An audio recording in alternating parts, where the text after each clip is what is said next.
नमस्कार. स्वराज्य मराठीमध्ये आपले स्वागत. पाहूया सविस्तर बातमी. आज शौर्य दिवस आहे आणि मात्र 74 पासून या ठिकाणी मी दर 12 वाजता आरती करतो.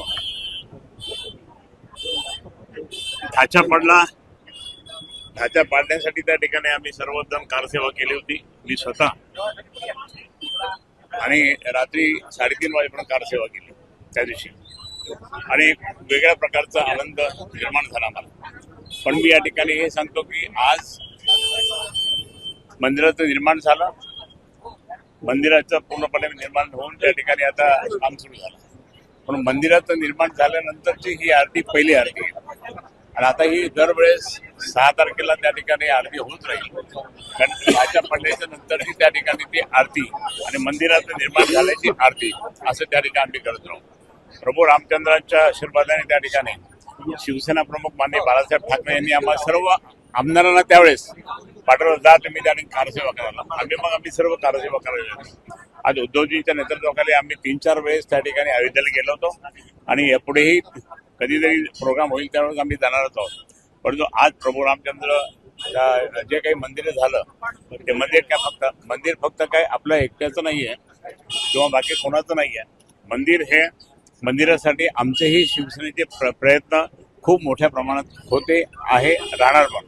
आणि म्हणून या ठिकाणी आज ही आरती आम्ही संस्थान सुपारी मूर्तीच्या तिथे हनुमंताची त्या ठिकाणी आम्ही आरती केली आणि हनुमंताची आरती करून त्या ठिकाणी आमचा जल्लोष त्या ठिकाणी जो आहे शौर्य दिन हा आम्ही साजरा केला. गेली 5 वर्ष केली नव्हती तुम्ही असा भाजपाने आरोप केला.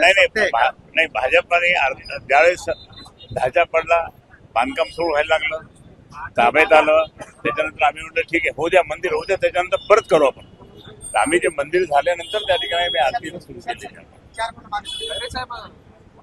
तुमच्या विरोधात निवडणूक लढवणारे हर्षवर्धन जाधव आता पुन्हा नाही, ते मॅटर संपलं, कालच संपलं. आले का पक्षात ते? नाही, कालच संपलं. नाही पक्षात आले का? पक्षात घेतलेलं नाही माहित नाही मला. त्यांच्या घरी जाऊन त्यांचा सत्कार येणार तुमच्या सोबत? नाही, ते येणार नाहीये. ते त्यांचं मॅटर एंड झाला. त्याबद्दल काही नाही गेलो कोणाच्या. त्यामुळे आता म्हणून आता ते मॅटर ते एंड झाला. बोला आता दुसरं बोला. एंड झाला सांगितलं, आता कशाला विचारतो?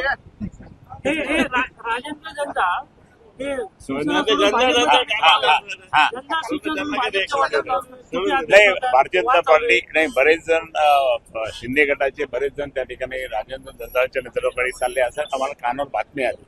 आता प्रत्यक्ष ज्यावेळेस गेल्यानंतर आम्ही म्हणून हे गेले म्हणून. पण तुम्हाला आनंद होतो तिकडे गेले? नाही, त्यांच्यात भांडणं होणार, आता खूप प्रचंड भांडणं होणार आहे आणि त्या भांडणाचा फायदा त्या ठिकाणी आम्ही पण घेऊन टाकू ना. कारण शिवसेना फोडण्याचा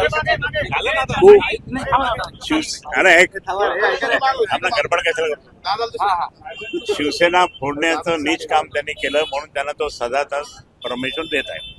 पण शिवसेनेत गेले जे लोक त्यांना परत घेणार का काही सोडून जायचं? माननीय उद्धव साहेबांच्या आदेशाप्रमाणे उद्धव साहेब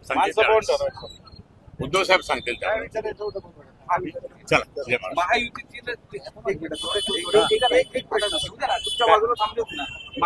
तिन्ही नेते बैठक घेणार असल्याचं कळतंय. एकमेकांच्या फोडाफोडीमध्ये फोडाफोडी नको यासाठी ही बैठक घ्यायची असते. आधी काय झाली होती? बैठक झालीच होती ना. आधी महायुतीची बैठक झालीच होती, त्याच्यानंतर फोडाफोडी चालूच आहे, अजूनही चालू आहे, अजून चालू राहणार. या बैठकीला काय व्हॅल्यू नाही. असं कळत आहे की भाजपा ही बैठक होण्याच्या आधीच काही कोणी नाही होऊ शकतं. स्वराज्य मराठी बातमी नाही जबाबदारी. चॅनलला लाईक करा, शेअर करा आणि सबस्क्राईब करा.